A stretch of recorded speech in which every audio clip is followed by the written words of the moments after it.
तो लीजिए सुनिए मालती जोशी जी की कहानी हम बैरागी जन्म की। मालती जोशी जी की अन्य कहानियाँ आपको हमारी प्लेलिस्ट से मिल जाएंगी। लिंक आपको एंड स्क्रीन तथा आई बटन में मिल जाएगा, आप वहाँ जाकर के चेक कर सकते हैं। तो शुरू करते हैं कहानी हम बैरागी जन्म की। इला ऑफिस के लिए तैयार हो रही थी। यूँ तो 10-12 दिन बाद काम पर जाना बहुत अकड़ता है, पर इला के साथ उल्टा हो रहा था। वह तो जैसे बाहर जाने के लिए तरस गई थी। पिछले दिनों उसे जरा भी आराम नहीं मिल पाया था। घर में शादी हो तो कोई आराम की सोच भी कैसे सकता है, खासकर यहाँ तो सारा दारोमदार उसी पर है। संदीप और सुनीता तो मेहमान की तरह समय पर आए थे। हाँ, इस बार नीलू की शादी में उन्होंने कुछ आर्थिक सहयोग दिया था। शीलू की शादी में तो दोनों हाथ हिलाते चले आए थे। नीलू की विदाई तो मंगलवार को ही हो गई थी, पर घर मेहमानों से भरा था। फिर एक एक कर मेहमान विदा होने लगे। उनके नेक दस्तूर करते करते इला हाफ गई थी, पर माँ थी कि जरा भी रियायत बरतने को तैयार नहीं थी। कल शाम की भोपाल एक्सप्रेस से शीला रानी विदा हुई। इस बार तो पूरे वक्त उनका मुंह घड़े जैसा सूजा ही रहा, इसलिए विदाई में काफ़ी कुछ देना पड़ा।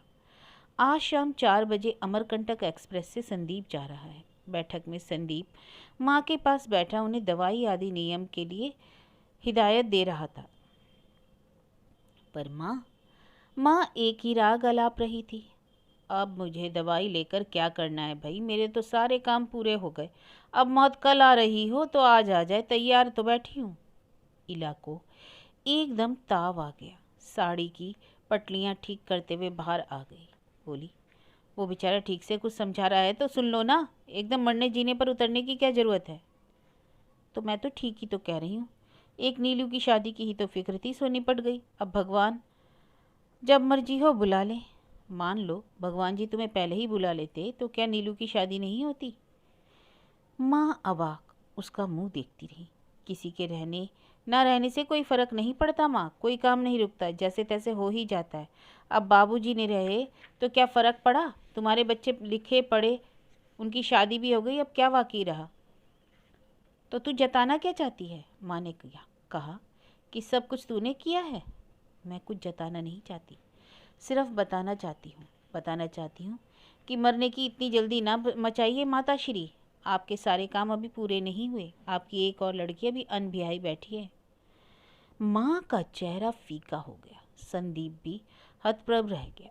दीदी को आज क्या हो गया है, इतनी कड़वी बात तो इससे पहले कभी नहीं की। अच्छा संदीप, चप्पल पहनते हुए इला ने कहा, सॉरी, स्टेशन पर नहीं आ पाऊंगी, अभी से हैप्पी जर्नी कहती हूँ, पहुँचकर फ़ोन करना पाए।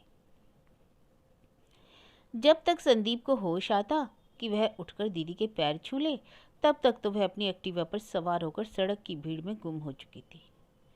शाम को दफ्तर से लौटी इला तो सुशीला सीढ़ियों पर बैठी मिली। क्यों री, यहाँ क्यों बैठी है, माँ ने दरवाज़ा नहीं खोला क्या। दरवाज़ा तो खुला है, पर मम्मी जी कह रही है कि सब मेहमान चले गए, अब ज़रूरत नहीं। ये माँ भी ना रोज़ एक न एक तमाशा लगाए देती है। चल तू भीतर चल और रसोई में लगने से पहले मुझे एक कप चाय बना कर दे जाना। फिर कपड़े बदलते हुए उसने माँ से पूछा, आज हम लोगों का कहीं निमंत्रण है क्या माँ। निमंत्रण? निमंत्रण कौन देगा। फिर सुशीला को क्यों लौटा दिया। मैंने सोचा 2 जने ही तो हैं, पर वे 2 जने खाना तो खाएंगे ना, वह कौन बनाएगा। अब माँ चुप हो गई। तुमने तो अरसे से रसोई में जाना छोड़ दिया माँ, और बाहर के काम निपटाने के बाद मुझ में इतनी ताकत नहीं बचती कि चूल्हे में सिर दे सकूं। मैं तो अब इसे हमेशा के लिए रखने की सोच रही हूँ, पर इसके हाथ में तो जरा भी स्वाद नहीं, उसकी बनाई सब्जी जरा भी नहीं भाती है। तो एक आध सब्जी तुम अपनी पसंद की बना लिया करो ना माँ, हमारा भी जायका बदल जाएगा। अब तो यही करना पड़ेगा, मुझे सहेजने वाली तो दोनों चली गई, अब तो तुम्हारा ही राज जो चलेगा। इला को गुस्सा आ गया। उसने कहा, मैंने तो सोचा कि तुम थोड़े दिन बहू की सेवा का सुख उठाओगी। मैंने तो संदीप से भी कहा था। बहू बोली कि आपको छुट्टियों में ले जाऊंगी, अभी से दिन भर मैं बाहर रहूंगी तो आप तो बोर हो जाएंगी। ऐसी पता नहीं कितनी छुट्टियां आई और निकल गई। इला बुदबुदाई और निढाल होकर पलंग पर लेट गई। उसे कभी कभी बहुत आश्चर्य होता। उसकी शादी की चिंता को तो खैर माँ ने हाशिए में ही डाल दिया, पर उसकी भूख प्यास उसके आराम का तो ख्याल रख सकती है। वह 19 साल की थी, तब से लगातार खट रही है। इंटरमीडिएट में थी जब बाबूजी अचानक चल बसे। 14 साल का संदीप 10 साल की शीलू और 6 साल की नीलू एकदम कच्ची गृहस्थी थी। 13वीं से निपटते ही रिश्तेदारों ने जी तोड़ कोशिश शुरू कर दी। कहा कि झूठा बर्थ सर्टिफिकेट बनवाकर लड़के को चिपका दो, फिलहाल चपरासी ही सही, बाद में तरक्की करता रहेगा।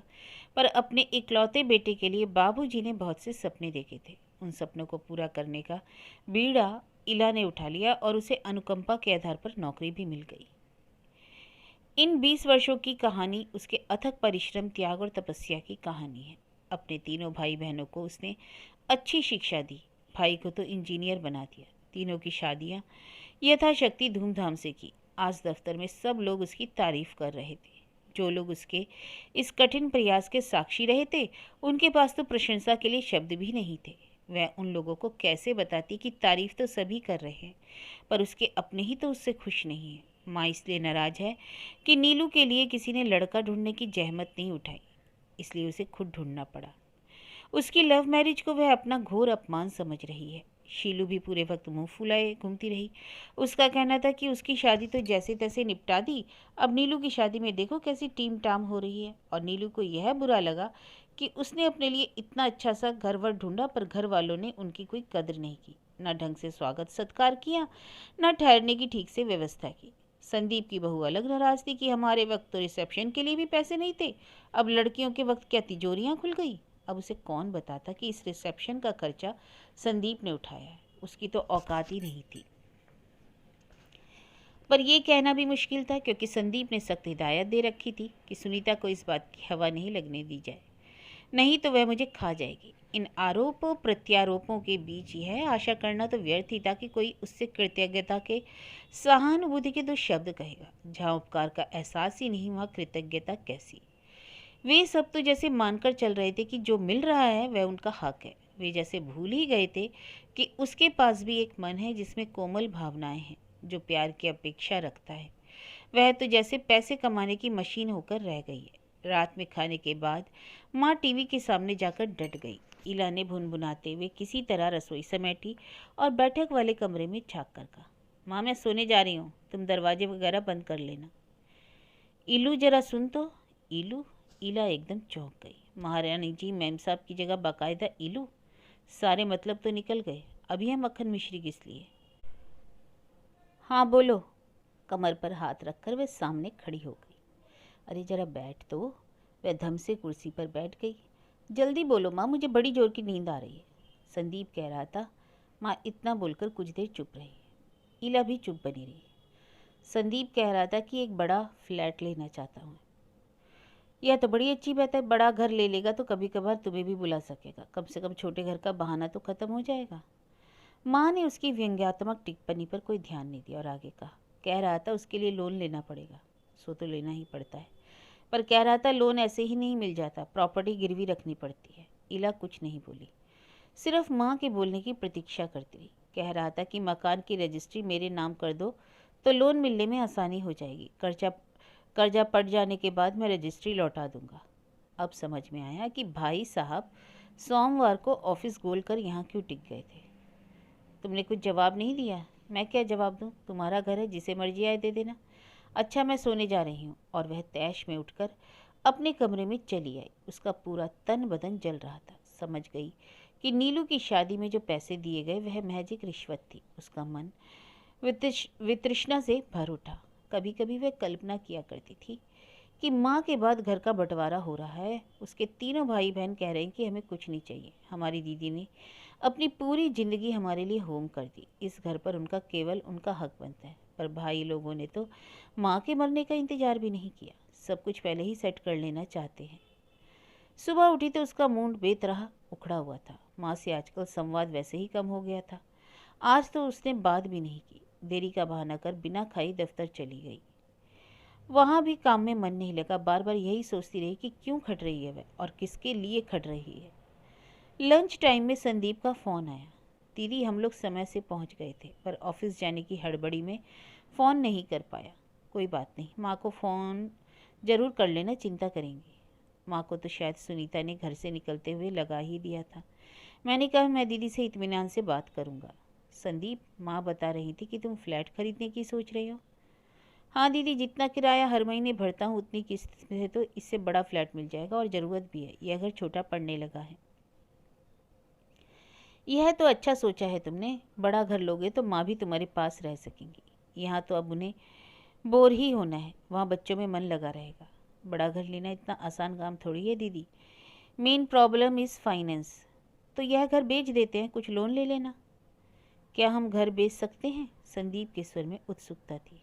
क्यों नहीं, प्रॉपर्टी आखिर होती है किस लिए? हाँ, इसके 5 हिस्से होंगे, अपना हिस्सा मैं तुम्हें दे दूंगी, माँ भी अपना शेयर खुशी खुशी तुम्हें सौंप देगी। रही नीलू शीलू की बात, तो माँ उन्हें आसानी से मना लेंगी, मुझे विश्वास है। घर बिक जाएगा तो तुम कहाँ रहोगी? अरे मैं अपने लिए एक 1 रूम किचन ढूंढ लूँगी, शायद ज़्यादा बड़ा करना भी नहीं पड़ेगा।